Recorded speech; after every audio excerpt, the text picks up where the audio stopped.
Welcome to Amplify, the personal brand entrepreneur show.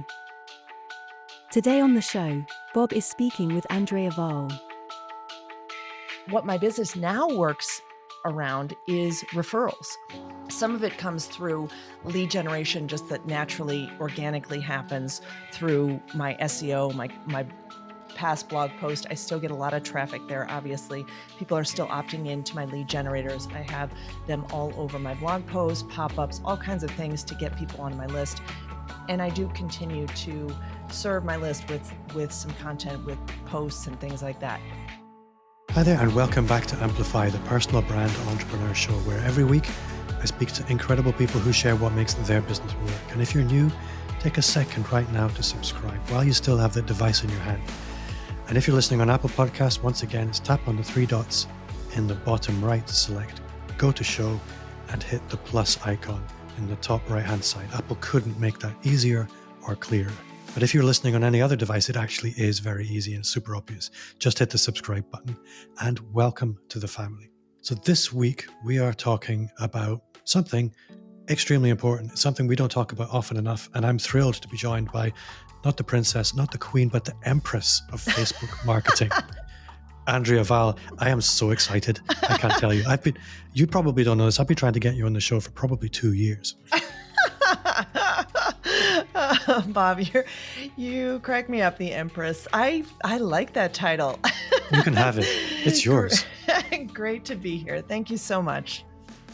So for the listener who doesn't know who you are, I say the guest should introduce themselves. I'm going to do a little bit of a preface today. Back in the day, I was stuck. My clients wanted Facebook ads. I had no idea where to go. And I wanted a book. I didn't want a help section on Facebook. I didn't want to watch YouTube videos. I wanted a book. And the book that was recommended to me by the person who I trusted and I knew all about Facebook ads was your book, Facebook Ads Made Simple. So number one, I wanted to thank you for that. Number two, listener, go and get it. It will change your business. And so, Andrea Vahl, could you tell me a little bit about who you are, where you are, and what you do? Yeah, that's awesome. I'm so glad. I loved writing that book because I love being able to try and break things down into super easy steps that people can follow. And I think one of the things that has helped me write books is writing Facebook marketing all-in-one for dummies. So I got, that's where I started. So that's another one of my books. That book is a little outdated now, but I'm glad that I was able to put out this newer book that goes through everything really step by step. But yes, I started my journey online about 13 years ago. I was just doing all the math on that. And I started a blog as a character. I wanted to blend some fun experiences for people. And so I used my improv comedy background, started a blog as Grandma Mary's social media edutainer, where I wore a wig and blogged with a wig on and had a YouTube channel and videos and things like that. And kind of tried to make learning social media fun and entertaining because I didn't see anything fun out there. That's always been part of my brand. And that actually was what led to the book deal and also a slight scarring of my children, but that's okay. It's worth it. But I tell you, that's a bigger thing than you would think.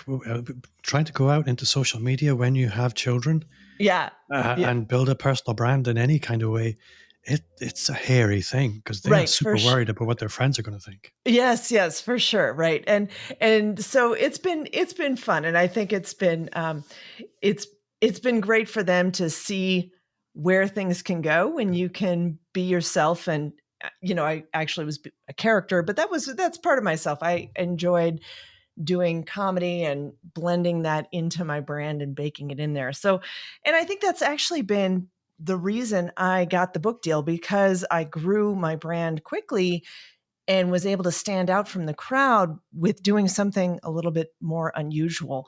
And I think also the thing that helped was really my approach to blogging and approach to giving out information. I would really take things step by step and dive deep into everything you needed to know, and not worrying about whether I was giving too much away. So that was part of the early stages of my journey as well.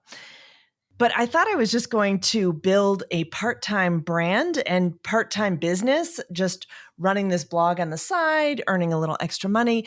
And the amazing thing is it grew into a full-time career where now I get to speak all over the world, and I have a fantastic business that I really never thought was possible and wasn't exactly where I thought I was going to, but I'm so happy that it was able to grow along with my family. And, I took my kids on speaking trips with me, and it's been a lot of fun. So what does your business actually look like now in terms of revenue streams, if that's not a rude question? No, not rude at all. I love. I don't need numbers. I'm just curious to know No. And I where love to it comes talk from. about that, right? Because I think that is a mystery when you're starting a business, is how am I going to monetize that?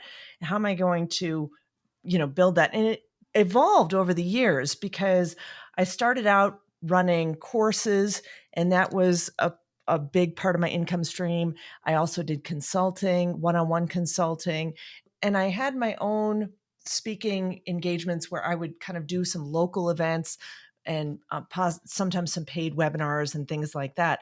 And now it's evolved into the biggest part of my income stream is done for you ad services, where I run campaigns for clients. And that's about, I would say, 60% of my income. And then I also still have the courses. I actually built one of my courses up with my co-founder, Phyllis Kerr.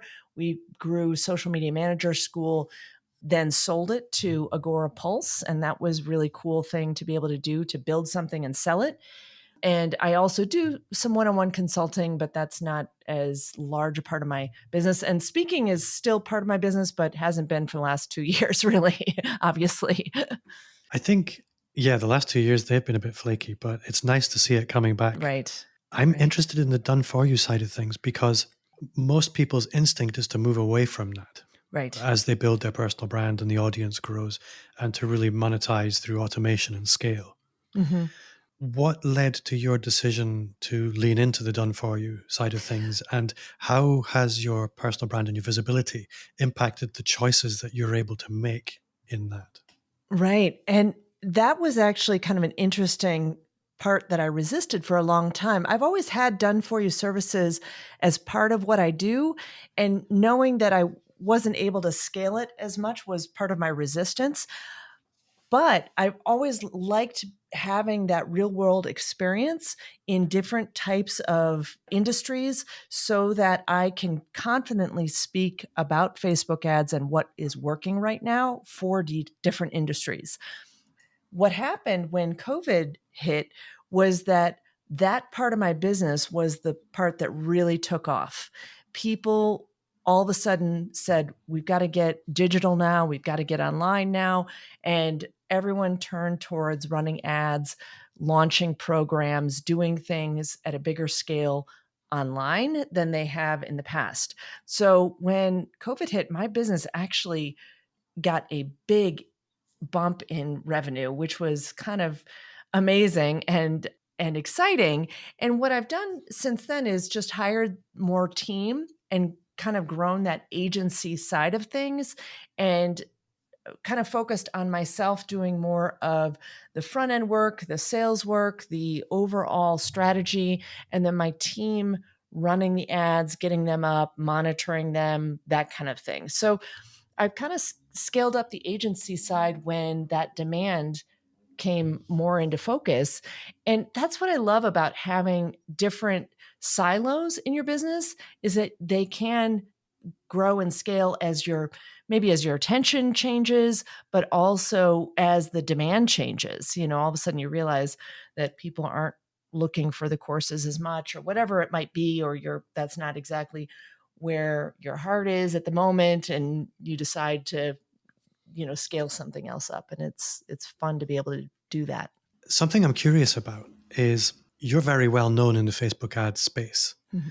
You're probably, I would argue, one of the best known names in the Facebook ad space. So nice. And how does that impact on the lead generation side of things? The question I'm asking but not asking is, opportunity can come to us in typically one of four ways. It comes through outbound sales activity. It can come through content marketing. It can come through paid ads, obviously, and it can come through referral. And a lot of people, knowing that you're in the Facebook ads space, there would be an assumption that you're generating business through Facebook ads. But because you have this personal brand, I'm curious to know what that does to change the dynamic and what it does to change the attitude and the mindset of the people that come to you. Yeah, for sure. And I think that's a huge thing that people struggle with is that they think, oh, I can't start this business. It's too crowded, or everyone else is so much more well known than me, and I'm not going to be able to do it or compete with these other people. And that's totally not true. So when I started, I really focused on content marketing because I didn't have an ads budget. I didn't have a big budget. And I grew my brand from scratch with content marketing, social media marketing. And I know for sure things have changed in the way algorithms work, the way people get discovered, but it's still possible to grow your brand with content and social media on a tight budget. Then, when I started getting more business and having more of a budget, I grew my business more with paid ads. And that's where I would invest a lot of money into growing my list and then sell something to that list, right? Now, I really don't rely hardly at all on paid ads or content. I'm not even blogging as much as I should. I feel terrible about that too. Um, but I just don't have the time as much lately. What my business now works around is referrals. All of my business comes through referrals. Well, I would say about some of it comes through lead generation, just that naturally, organically happens through my SEO, my past blog post. I still get a lot of traffic there. Obviously, people are still opting into my lead generators. I have them all over my blog posts, pop-ups, all kinds of things to get people on my list. And I do continue to serve my list with some content, with posts and things like that. But probably about 85 to 90% of my business currently comes through referrals, past clients coming back, things like that. So that's kind of an amazing thing. And I know that if I wanted to scale higher, all I would have to do is focus on one of those other things, more content or more paid ads. And I could definitely scale up higher than I am at right now. And right now I love my lifestyle. I travel a lot. I love the business I've built. And so I'm not really focused on scaling. I'm focused on serving the clients I have and also just working with new clients through referrals that come in. I want to advocate a little bit for the little guy because a lot of the time when I speak to Facebook ads people, they are accustomed to what for most people are unrealistic budgets. Mm-hmm. And I have a couple of questions around Facebook ads. And the first one, I guess, is there's a lot of resistance from some quarters about personal visibility. And a lot of people look at Facebook ads as a way to get around having to create content, having to put yourself out there. So I'm curious to know from your perspective, from what the data says about the importance of a personal brand to Facebook ad campaign. Yeah, Is there any benefit? Yeah, that's an interesting question. And sometimes people ask things like, well, do I need to have all this content out there before I start a Facebook ad campaign? Do I need to build that brand before I can even run ads at all? And typically I say no, but there's a little bit of a caveat to that. I do think that your personal brand and branding your business and really representing it in everything that you are believe in and the way you operate is important in that long run. I don't think that you have to wait to build up your brand to a certain point or build up your website visitors to a certain point before you can run an ad campaign. I think they can go hand in hand.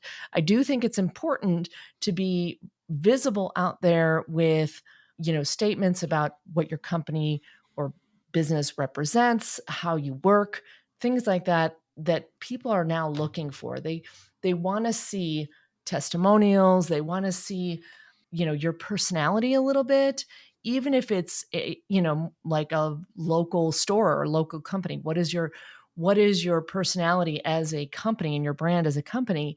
And I think that is still important to doing business for the longer term. But I don't think that you have to wait to build that all up before you launch an ad campaign and run an ad campaign.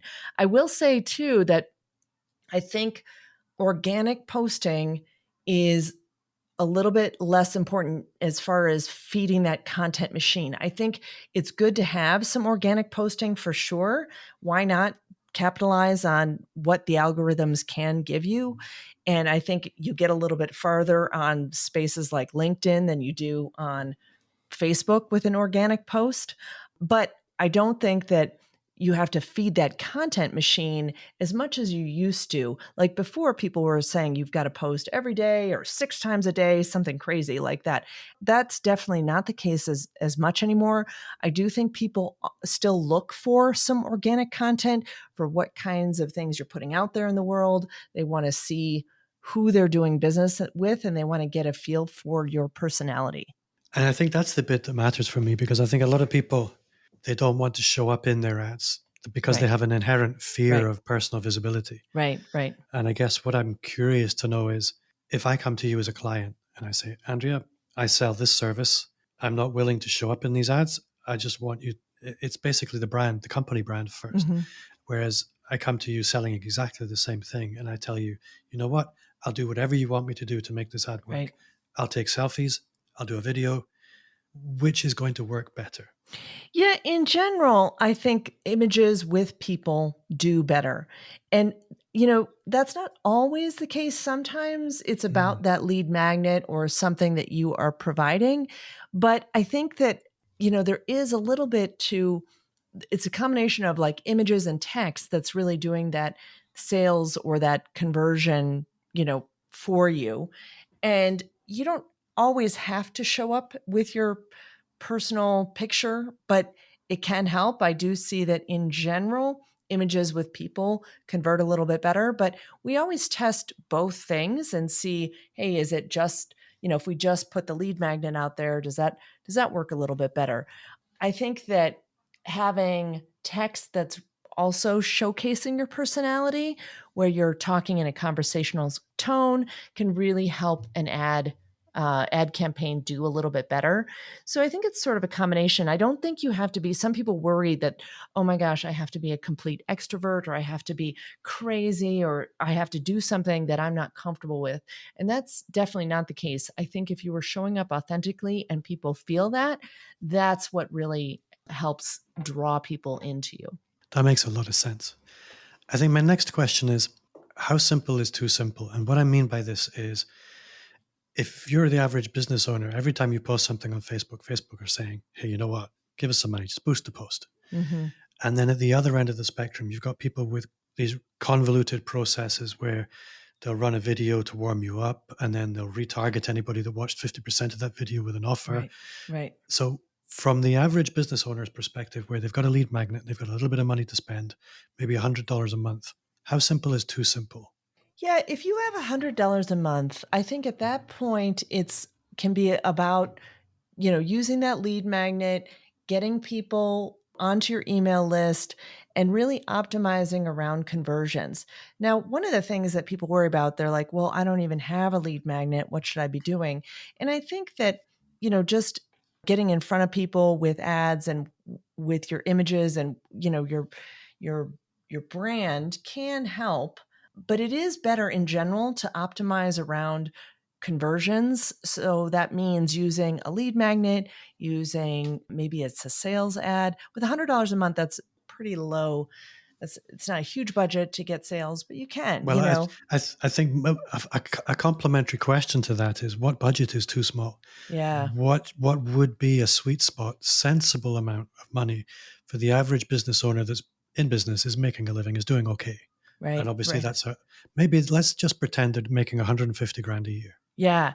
Yeah, that's good. Because I think usually what people suggest is that you're spending anywhere from 10 to maybe even 20% on marketing, right? And it depends a little bit on what where you are in your business, if you're in the growth mode or in you're in maintaining mode. So if you are, let's just say you're going to spend 10% of your income on marketing. So that's $15,000 per year. And you've got other places to spend it, right? You're not going to spend it all on Facebook ads. But let's say you might spend like 25% of that on Facebook ads. Now I've gotten myself into a bad math problem. Let's say 30%. Just all of a sudden I'm not going to get you my out of it. Trust me. I'm pulling out my calculator. So let's just say you're spending $5,000 a year on Facebook ads.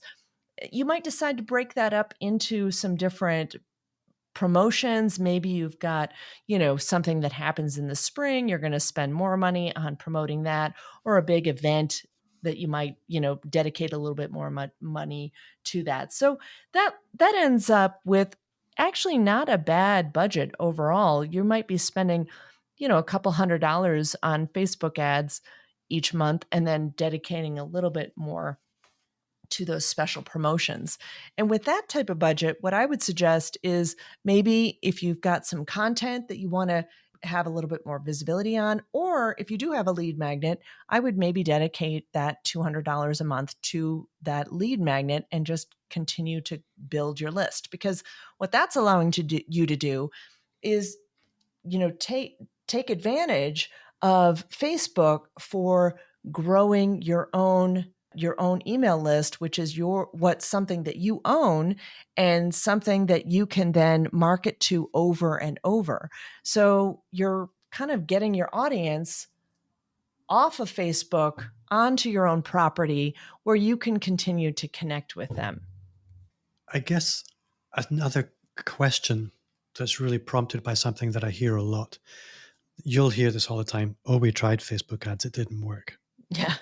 What are some clear indications that what you're doing isn't working? Right. So a lot of times when I hear that from people, it's because they're not optimizing correctly, or sometimes they just don't have quite the right offer. And so it's a little bit of a balance between some of that. So for example, a lot of times people are just using the wrong types of ads. Maybe they're boosting posts and that's all they're doing, and then they're not getting the results they want. Even though they're getting a lot of traffic to their website, they're not getting results. And it's probably because they're not optimizing it around a conversion, not trying to grow their list, not trying to grow a lead magnet, for example. And then they don't maybe have the right kind of continuing follow-up to actually convert that lead into a customer. The other thing that can happen is sometimes the offer isn't right. So it could be that it's a low ticket offer and we're just not able to be completely profitable with Facebook ads, because it is more difficult to say sell a book that costs $15 and still be profitable with Facebook ads. You can drive a lot of traffic there, you can sell some books, but a low ticket item like that is not going to be ROI positive, return on investment positive very often. And so you have to have something on the back end that maybe is like then offering them the next step or the next, higher ticket thing in your arsenal, for example. And sometimes it's also about just like really kind of examining how does your business best get clients? What really works for you organically, and think about that process and see if there's some way that Facebook ads can contribute to that process. So what that might mean is, hey, I work really well when I talk to someone and I explain some of the problems that they might be experiencing, and then I offer my services. So then that might be, okay, if that's how I best get clients, let's try and get people onto a webinar where I can teach some things, talk about the problems, and then showcase my solution to that problem, and then get clients from there. So, sometimes people are just kind of expecting Facebook to be this miracle worker of sales when it isn't always the case. You need to kind of test some different things. I think that's an important thing to recognize as well, is that a Facebook ad isn't the sales event. The Right. Facebook ad is just a point in the customer journey. Exactly. And if you are using the Facebook ad for list building, it may be working brilliantly. But if you're not using that list effectively, Right. or if the offer that you communicate through that list isn't well designed, then you're going to have a leak Right. and you're going to be losing money. Yeah, exactly. And it's kind of like, okay, where are they dropping out? Where are we not? Where do we have disconnects in this process?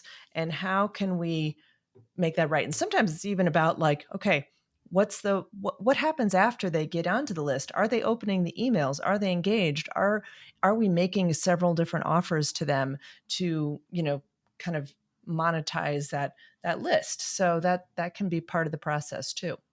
So, another question I'd like to ask is, I hear a lot of people in Facebook land superficially panicking around all the iOS changes and the privacy rules and things like that. But alongside that, I'm hearing Facebook talking about how good their AI is getting at targeting the right people. Mm-hmm. So what's your perspective on the one hand, the targeting is getting really tightened up, but on Yeah. the other hand, how good is the AI at actually doing its job? And can we still trust Facebook to get the targeting right? Yeah, it actually last year, I'll have to say, was pretty bad. 2021 was not a good year for Facebook ads. And they had all the tracking issues. They had the iOS changes just came out. They just had a lot of problems with a lot of things. I definitely feel like they've made some improvements in the way that they're working, in the optimization, and I think they're getting better for sure. So that's a good thing. That being said, when COVID hit, the ads were doing incredibly well. And that's because everyone was online.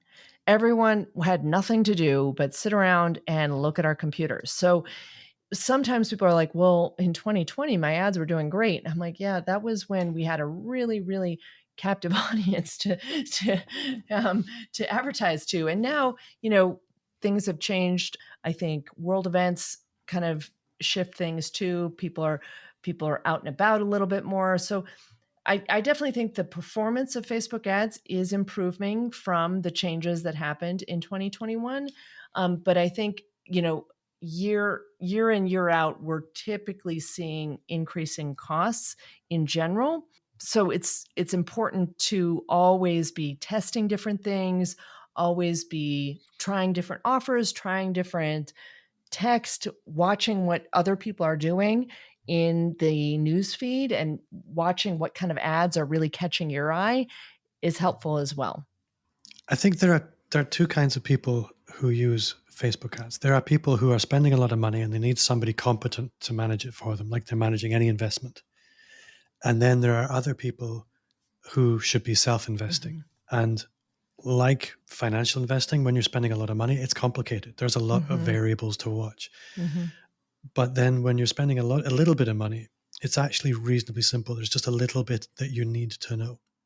So from your perspective, for the average small business owner who's not yet in a position to be investing in an organization like yours to manage their budgets, what is the least they should be learning? Yeah, I think the basic things that people should really understand is how the Facebook pixel works to track your ads and how to make sure you're optimizing that ad around those pixel events so that you're getting the best results and the best optimization for your ads in general. So the Facebook pixel is just this little bit of code you add to your website. It helps with tracking, it helps with retargeting. And once you get that installed and once you get that tracking in place, from there, it's really just about running the different audiences, running the different ads. And you don't have to, you don't have to try hundreds and hundreds of different things. I think most people don't even try a couple of different things. They run one or maybe two ads and they say, yeah, that didn't work. And what I find is that sometimes it is about the testing and testing different audiences, testing different images.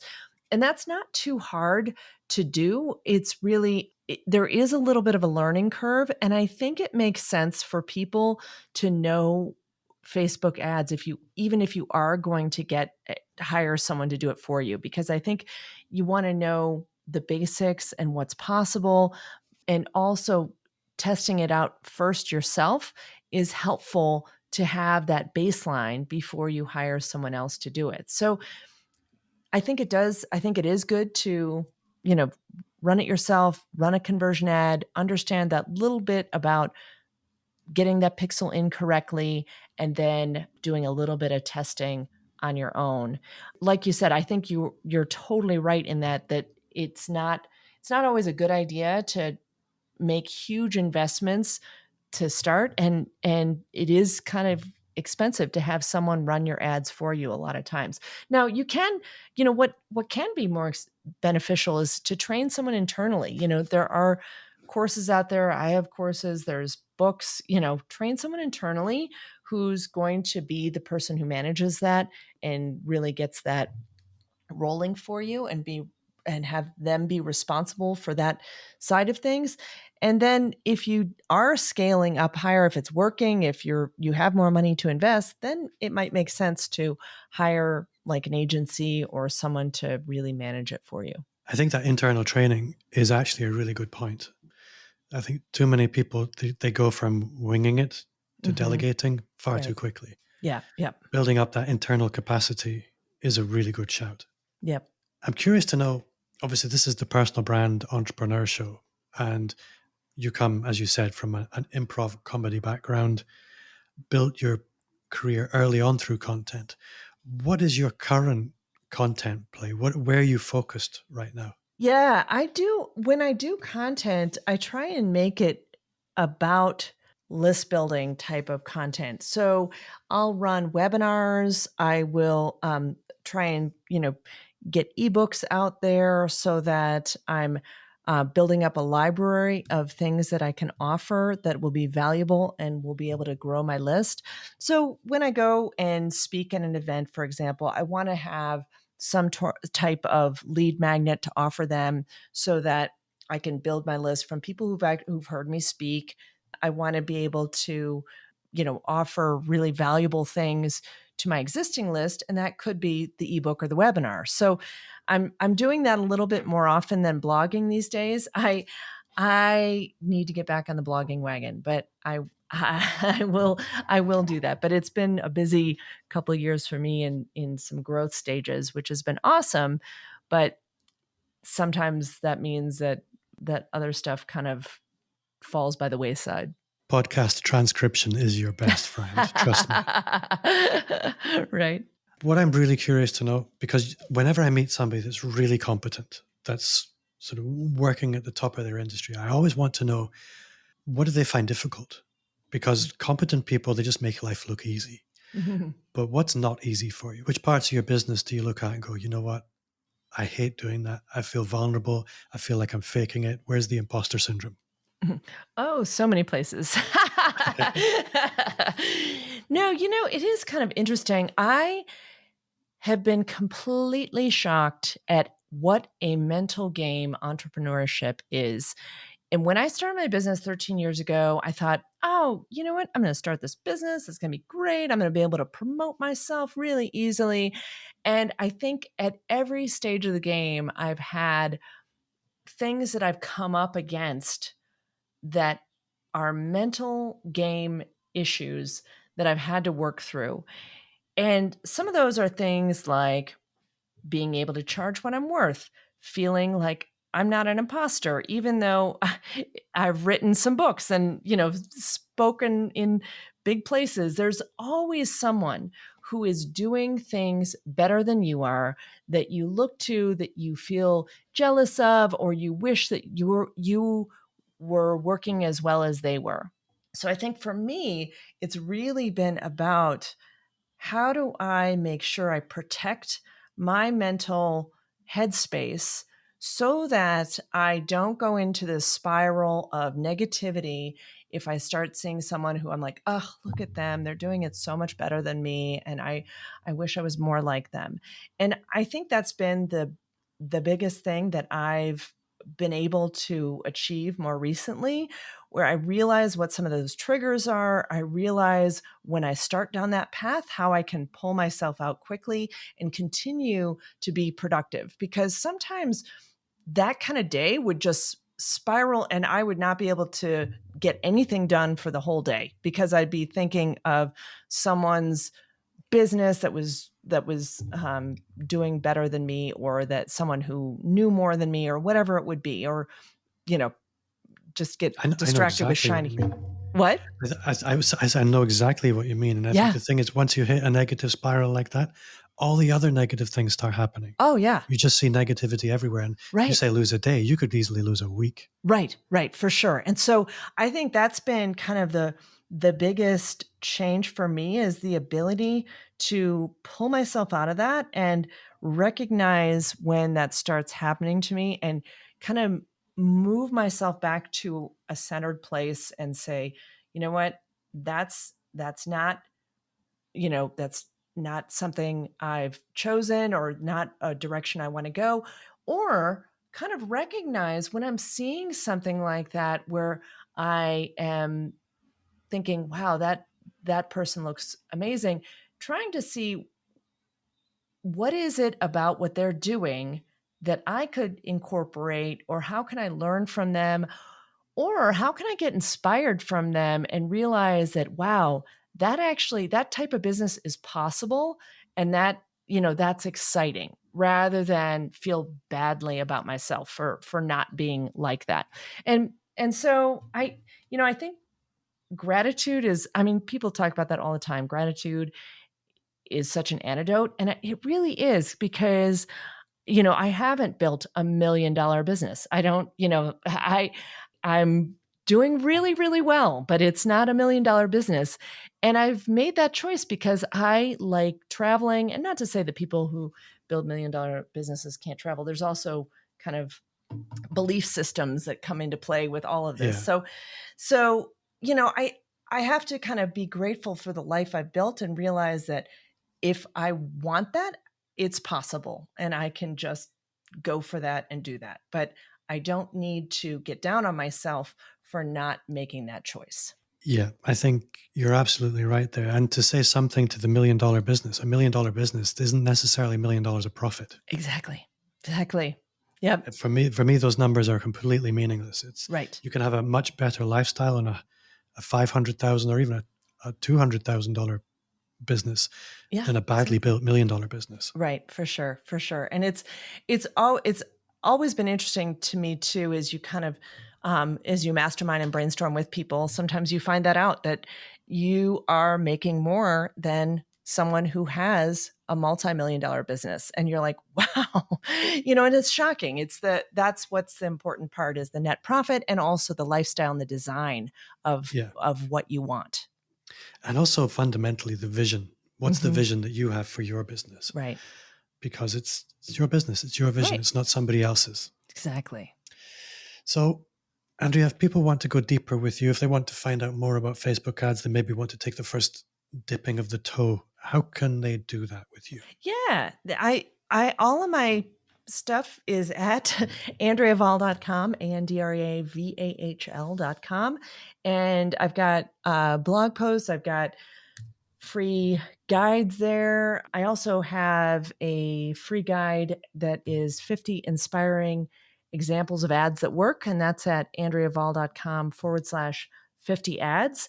And that's a great way to kind of get some inspiration if you're thinking about creating some ads, if you want to see a variety of ads in different types of businesses. I talk about all of that in that guide. And if you're listening thinking, oh, I don't want to get on another email list, Andrea's is one that's actually worth being on. It's really good. Oh, thanks. I'm on your email list.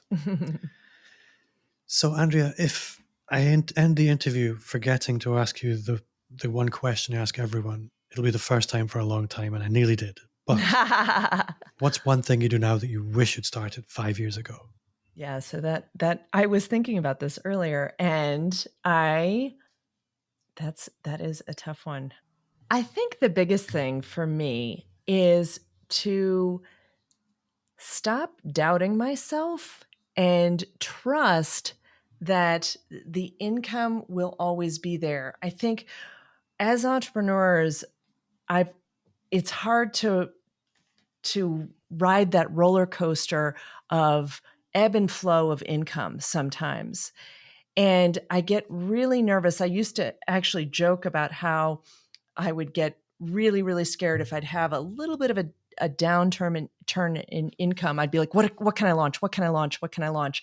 And I would get really scared about that. And I think trusting that income is going to come in would have given me a lot more peace, a lot less stress, and also just help me make good decisions overall and not knee-jerk reaction decisions around launching something that maybe wasn't a good fit. I think having space and having time is not a bad thing. So trusting that income will come in is a tough thing as an entrepreneur. And I think that would have been something I would have worked on a little bit earlier. It is a very difficult thing, and it's a really good answer. Andrea Vahl, you have been a pleasure to speak to, and bucket list item ticked. Hopefully you will come back sometime. Yes, when thank I'm you so slightly much. less star-struck. Thank you so much, Bob. It's been great to connect, and it was great to connect at Social Media Marketing World, and looking forward to more events and hopefully seeing you again in person, if not for sure online, obviously. So great to connect with you. Thank you very much for coming. Thank you so much for your time. And yeah, I hope to speak to you again soon.